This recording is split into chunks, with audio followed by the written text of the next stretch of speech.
Matapos sa selos, isa pang cover song ni Shira ang nahaharap sa copyright issue. Marami nga ang nalungkot at nadismaya sa nangyayari sa mga ilang cover song ng tinaguriang Queen of Bangsamoro Pop na si Shira.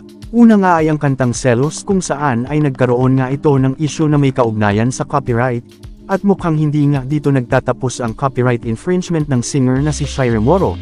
Matapos namang masita ng mga netizens ang pagkakapareho ng isa niyang cover song sa kanta ng all-male Indonesian male band na Papingka. Ang nabanggit na cover song ay forever single na katunog daw sa kanta ng Indonesian band na Masiman Centenia, na nakapost sa YouTube channel ng AHS Productions noon pang October 29, 2003, at meron ng 1.7 million views na nga ito at patuloy pa ring umaangat. Marami rin ang sobrang nagustuhan ng kantang Forever Single na talagang marami ang nakaka-relate sa kanta, dahilan upang pumatok din ito sa mga madla. Gayunpaman, may disclaimer naman ng AHS Productions na ang kanta ay hango nga sa kanta ng Papingka. Disclaimer, the content presented here is a work of parody and should be viewed as such. This work is intended for entertainment purposes only and is not associated with the original creators, or any entities affiliated with the original work. Mababasa sa description ng nasabing kanta sa YouTube. Ang site naman ng mga madla, ayos lang daw na i-cover ang kanta pero hindi para pagkakitaan ito.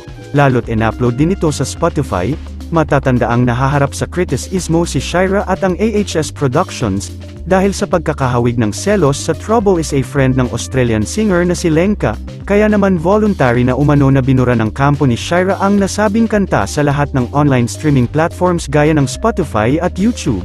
Samantala, labis naman ang pakiusap ng Queen of Bangsamoro Pop sa kanyang mga tagahanga at sa mga netizens na huwag nang batikusin pa si Lenka, sa paninita nito dahil sa ginawa lamang umano nito ang nakikita nilang tama.